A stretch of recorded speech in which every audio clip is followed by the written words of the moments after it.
So, welcome to what is essentially the final shelf. How crazy! We did it. We've dusted all of my open shelves, and how crazy has this journey been? It's been wonderful, and I appreciate all of you for coming on this journey with me. There are two more things to kind of dust out, but they're enclosed and they're over top of my computer, so I don't really consider them the open storage that these shelves have been. So technically, this is the last shelf that's really on display for everyone to see. And what a journey it's been. Thank you. Like I said, thank you so much for coming along this journey. Let's get into what we got here. So these three figures here are XO6. This is a QMX Picard. And I will take him off his base and show you the bottom of the base here so that you can see. It's the QM Master Series. They did a whole series of these. They did the TOS, several of the TOS cast, Kirk, Spock, McCoy, and Scotty, and I even think they did a Sulu. That's very possible. I don't quite remember. I also don't remember how deep they got into the Next Generation cast. The reason I purchased this, and he was basically the first purchase for these scaled figures, I purchased him because ThinkGeek was going out of business, and they had an overstock of these, and I think they marked him down like 25%. They were selling for about $200, which is basically what these are going for now, around $200, when you buy them brand new anyway. And I believe he was like 20 to 25% off because they were getting rid of all of their online stock. So I'm like, all right, I'll grab him up. And, you know, he's fantastic. This is, of course, Jean-Luc Picard from The Next Generation. I've got him looking down at his little pad here because he came with a little pad and he came with a finger to tap with his pad. So I thought that was pretty neat. He also came with several different hands, just like everybody else does. What I like about this and basically shows how different they are from XO6 is the tricorder here. Basically functions the exact same. I'm going to pull it off of his magnet there. I'm going to pull it out of here. Functions basically the same way. Oh, the bottom's stuck because it's a magnet. It's all magnets. But if you can look at the top here, and I've verified this with the Cisco one. And Data's here is almost the exact same, or is the exact same as the Cisco one. So there's subtle differences in the tops of the tricorder, which I thought was pretty neat. And then when you flip them open, I'll magnet this one. There you go. There's a little bit of a difference in here. So, and the TNG one is smaller than the one that they did for both DS9, Cisco, and Data here. I guess along with the Jean-Luc Picard over here for First Contact, which I thought was pretty cool. I thought that was neat. Subtle differences. So he functions with magnets just like the other ones do, which I think is pretty cool. A lot of stuff carried over from Quantum Mechanics QMX into XO6 when it comes to these little figures. Multiple hands, wonderful articulation in the head, chest movement, you know, all of that.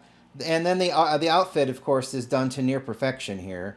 A beautiful maroon color, the embossing on the communicator, his rank, dead ass. He also can. You can also remove his outfit, which I'm not exactly sure. Does he have anything? Okay, so he does have a shirt underneath. I just wanted to make sure. I didn't know. I didn't look. He's also still got plastic around his neck, which is really hilarious. But yeah, I guess he does have something underneath his shirt there, which is good. Yeah, why is it still around his neck? I'll have to take that off at some point. But the base is also different. They came up with these transporter pad ideas, which interlock, which was amazing with XO6. But these are also very, very nice stands. That is Captain Picard. And now from X06 we have Q. And this is the purpose of these cards, apparently. I got John DeLance to actually sign this one for me. It was very cool. I already have a signature from him on a photo hanging on my wall, but I just thought that I'd take this and see, what could happen or what it would look like. And it's pretty cool to have little signature plaques like that. But this is him in his full Judge Q attire from, of course, the first episode, two-parter, Encounter at Farpoint. And then several other episodes after that, he came back with this Judge Q outfit. He's actually much taller than everybody else, so there is scale involved here, which is actually pretty cool. And there is a split in the back there that allows the grabbers to grab, so that he's pretty steady on there. Wonderful gold chain that he's got in his judge's robes. He's got a little Santa overshoot there. I always thought was really funny. He's got several different fingers. He really doesn't come with anything except several different hands. And this one is, of course, him doing his customary Q snap in a Z formation. Of course, next we have Data. Data was actually, from First Contact, was the first X06 release. His eyes. Eyes are absolutely fantastic. Capturing Brent Spiner wonderfully. He's got his pips here that get kind of hidden by his collar. Oops, I went his tricorder. Don't worry about that. If I can adjust these up a little bit. Head swivels. Outfit does not come off. It is not meant to come off. I showed you the tricorder before. He's got his Type 2 hand phaser right here. And, of course, it is magnet. He had an additional accessory, which was his second head, his emo side. You can tell by the hair. From First Contact, when the Borg Queen was tempting him. He doesn't have an arm sleeve showing off his arm, which is fine. I mean, you can't really roll up these sleeves anyway. But yeah, so he had a second head. It is not the easiest thing to get on, I will say that, because I did take this one off and put this one on, and I'm pretty sure that's why this collar is so bunched down right now, and I really need to adjust it. But yeah, that is Data from First Contact. He was the first character in the X06 line to be released. X06 has released this chair, and it's got all these wonderful lights. It's all lit up at the bottom. This is from First Contact. There are noises, and it's got a button on the back here.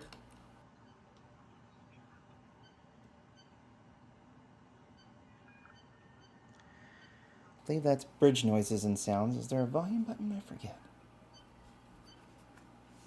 Let me turn it around here. Oh, there isn't a volume button. It's interesting. It's very light, but you can kind of hear it. You can definitely hear this. Phaser's firing.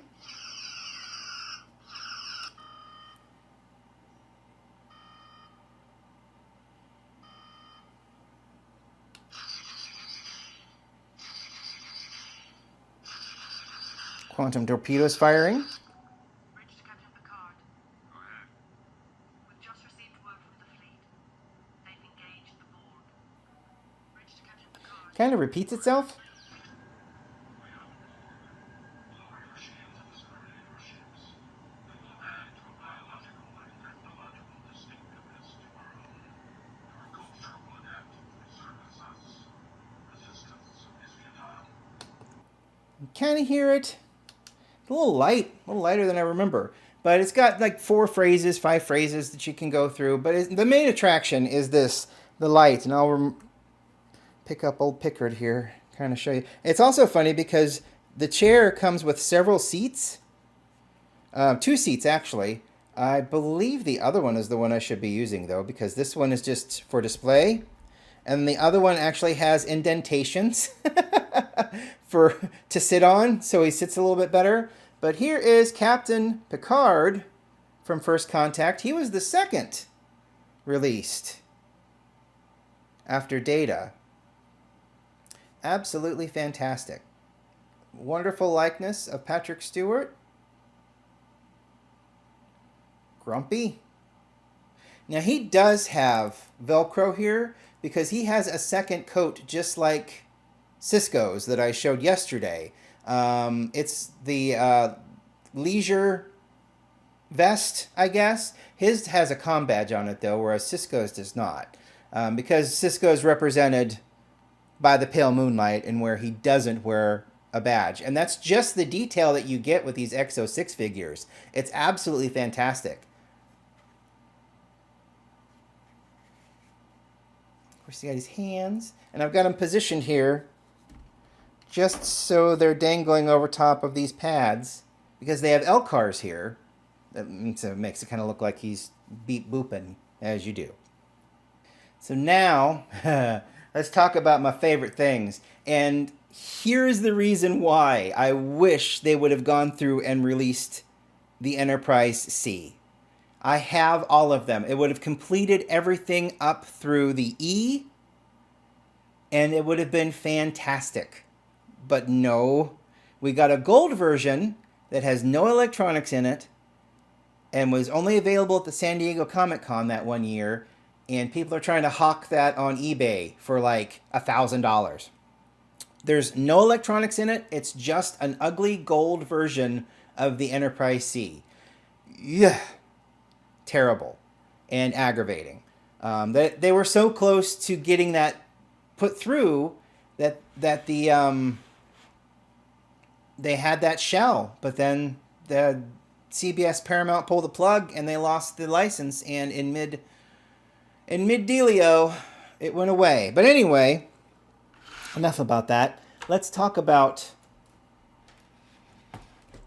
the coolest ship ever. And I'm going to have to back out for this.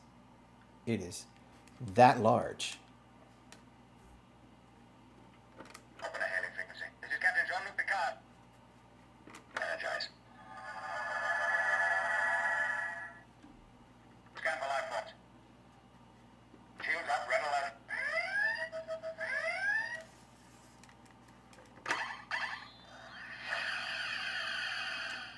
Get the impulse engine back there. Make it so.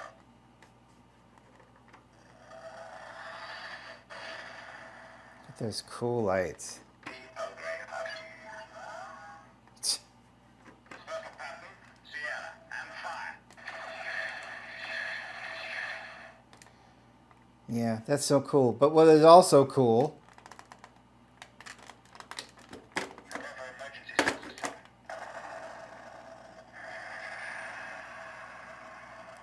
so now you've got the two impulse lights on the saucer section, Open a hailing frequency. This is Captain Jean-Luc Picard. and then Energize. the bridge lights up anyway. You get a little bit of a light bleed through that. So, but yeah, and there are 3 LR44 batteries that go into this slot. So you slide this back, you go in, there's a screw hole, and then there are 3 of them that power this. Scan for life forms. Shields up, red alert. So, and then you can reconnect them, and it's a very, very strong magnet. And you can kind of see down here, these are the connectors. They fit up against those right there. And what happens is pretty frickin' magical.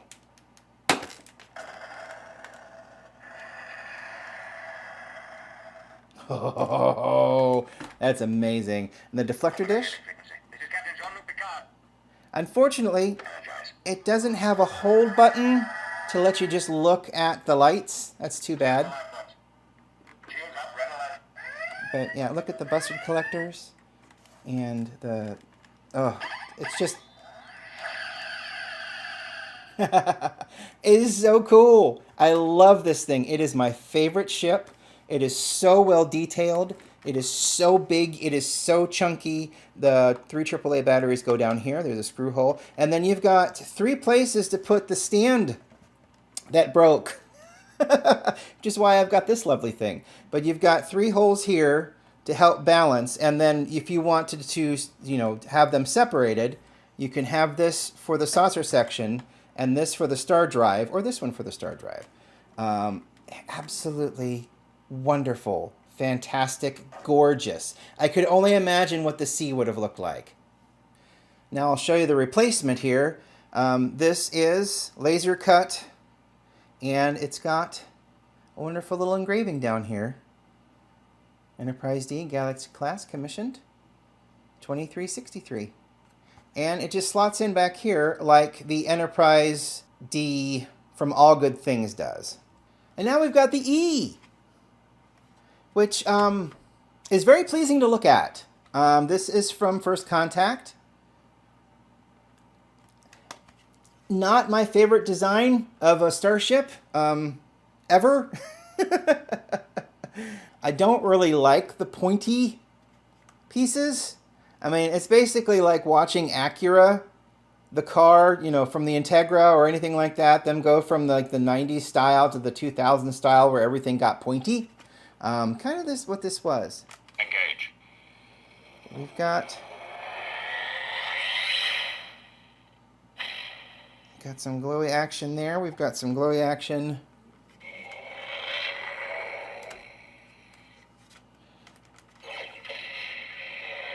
More or less. Oh, I guess it's, yeah, oh, look, it's kind of back there. Look at that. Yeah, so. Ready phasers and quantum torpedoes. So we do have a light back here. This impulse engine, it looks like. Fire all weapons. And then there's lights back here. These impulse engines do not light up, which is kind of weird. You've got some beautiful lighting. And then the cells and the bustard collectors. And then you've got the wonderful... All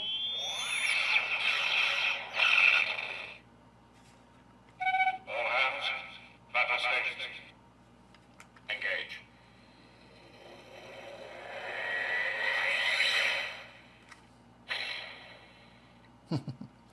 Oh, does it just cycle through? Yeah, it just cycles through. So we'll not do that. But yeah. So this is the E, and it's pretty cool. I really like it. All the escape pods, those aren't stickers. Those are actually raised parts of the saucer section. Lots of escape pods, actually. It's very interesting. And then you've got the lovely underside. I don't see a captain's yacht on there. That might be a captain's yacht. I can't quite remember. Is that a captain's yacht? So what's going to happen now is I'm going to clean up these stands, clean up these ships, and then we're going to put everything back on the last shelf. Isn't that crazy?